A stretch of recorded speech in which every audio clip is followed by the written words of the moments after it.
What's going on, everybody? Welcome back to some more videos. I'm back from EVO, and of course my voice is a little shot, so it might sound a little weird and groggy, but it's okay. I just got really hyped during EVO finals, and of course BB Tag, all that good stuff. Very crazy weekend. It was a lot of fun. Seriously, everybody that came up to me that said hi, I cannot thank you guys enough for doing that and for supporting the channel. It's just the amount of people that came up to me and wanted to take pictures and wanted to say hi and shake my hand. It was surreal, man. I felt really grateful for like the position that I'm in right now. But anyways, I just wanted to say thank you to all of those people that met me and wanted to approach me and stuff. I really felt I just meant a lot to me. Thank you very much. But that's not what we're talking about right now. We're going to be talking about Kill la Kill the game, because as you may know, at EVO 2018, Kill la Kill the game was actually playable over there for you to play. It's a 1v1 arena game, and I was very intrigued, and of course I had some concerns, especially with the animation and with how the game mechanics are going to work. Is it going to be similar to like Naruto, where there's like specific things like if you start comboing, they just immediately submission out, which really led me to not play Naruto Ninja Storm at all. But because I like combos, I like visual, like cool things that happen, I don't want like combo submission out, stuff like that. I don't really like that, so I had some concerns going into this game. So definitely it eased some of my things. I really liked it.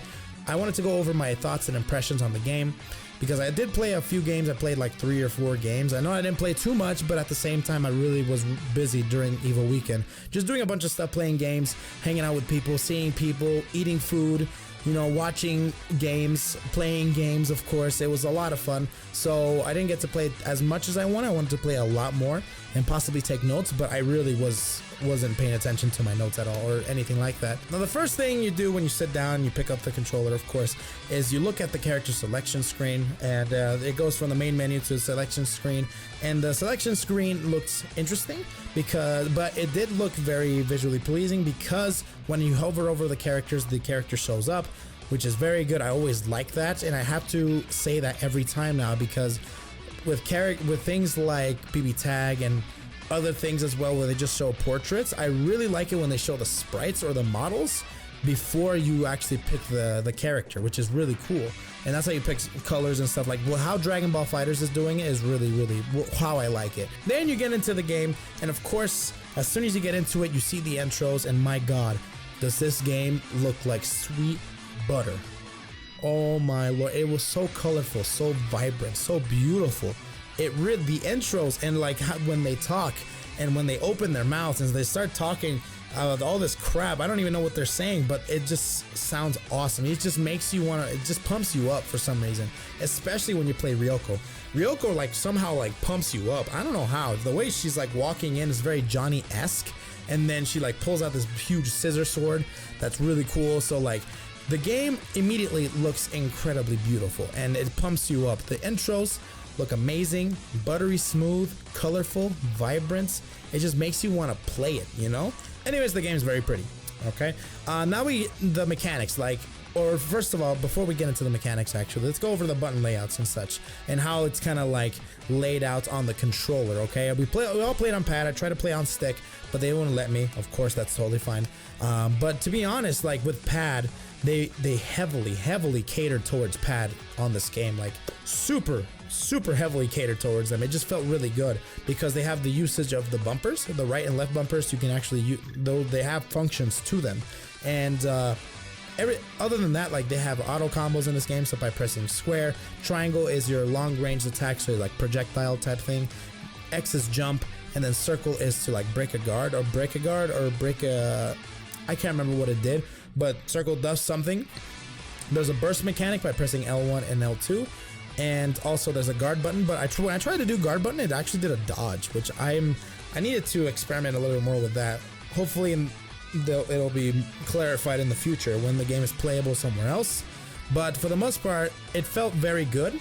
It felt just like it was made for pad. Like, I don't think I'm going to be playing this game on stick, because it just felt so good on pad. It was so accessible, and so it felt great. It was made for pad. It's not like BB Tag where like you can play on stick if you want. No. This game, you have to play it on pad because literally there's some things that you can't do on stick that you have to do on pad. The mechanics, I kind of went over this a little bit. You know, there's auto combos, there's projectiles, there's a jumping button, there's a burst mechanic in the game, there's meter in the game, and there's supers as well, and also there's guard breaks. I didn't know how to do guard breaks, but I know that they're in the game. So anyways, the biggest mechanic that really drew me into the game was the homing attack. So there's a homing dash where if you press X and press X again, it'll just immediately like fly to your opponent, similar to Super Dash in Dragon Ball FighterZ, which made the game incredibly fast paced. Because as soon as I went for the Super Dash, like I could do whatever I want. I think it's plus on block or just plus in general. So definitely that made the game incredibly fast paced, even though you can like run around and it's pretty decently fast run speed, but that homing dash really made you back into the action just like that. But that being said, there's also the burst mechanic, which takes 50 meter. You get 100 meter right underneath your health. 50 meter takes up a burst, as if you do want to burst. So if they're comboing you, you can burst out, which goes into this rock paper scissors mechanic in the game. And I think instead of rock paper scissors, it's called provoke, taunt, and I think mock. So, and each one is a counter to another. That rock paper scissors mechanic I have to get used to. It reminded me of Wager, the Wager mechanic in Injustice 2, but you know, you don't get health, you get like attack boosts and I think meter. So depending on, you know, what you pick and how you win, that actually can go up to like 3 times. So you can do rock paper scissors like up to 3 times, I think, if you tie or if you keep winning. So if you win and if you're the one that bursted, and I think this is how it works, correct me if I'm wrong in the comment section down below, but I have to, you know, get some more time with the game.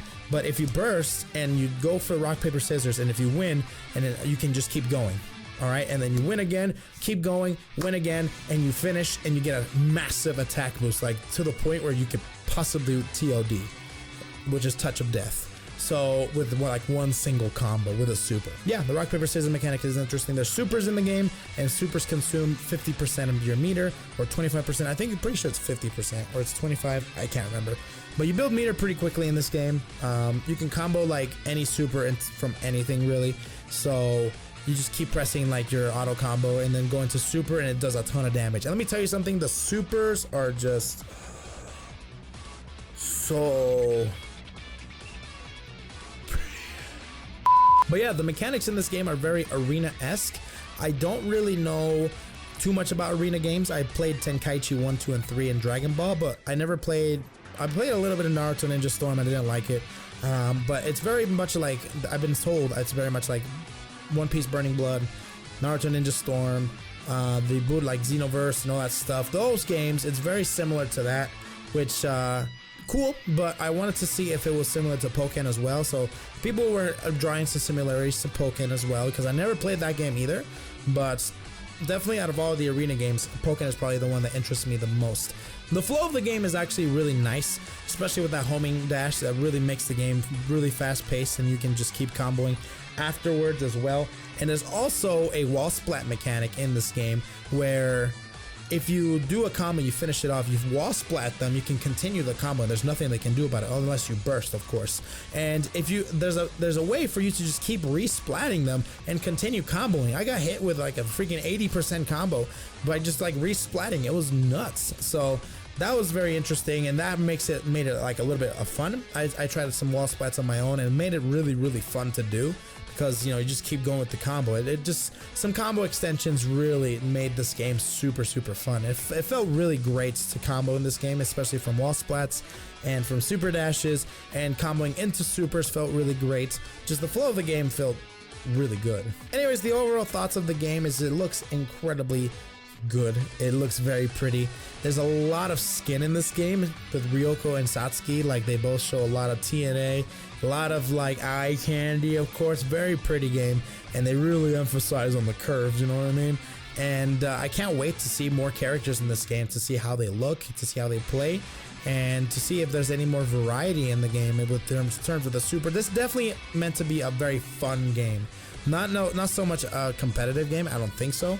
It didn't feel like it. It just felt like it's just eye candy. It was a lot of fun. So just a game you don't have to take it seriously, which I like. I kind of want that from a Kill la Kill game. Of course, it would have been nice if we got like a serious Kill la Kill game, 2v2, or like a 2D 1v1 game, which would have been nice. But this is, I like this too. This is not bad. Overall, I think it just looks great. It feels great. If it looks pretty, I just can't emphasize it enough. It looks really pretty.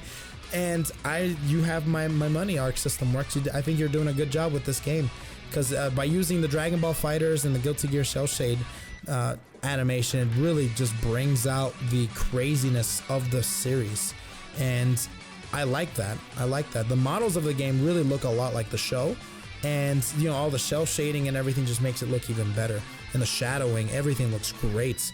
Anyways, guys, that's my impressions. Follow me on Twitter if you guys want to see anything of the channel or on myself. Like the video if you guys did. Comment in the comment section down below, of course, if you're going to be getting the game or not. And that's pretty much it for me, guys. Take it easy, everybody. We'll see you guys in the next one.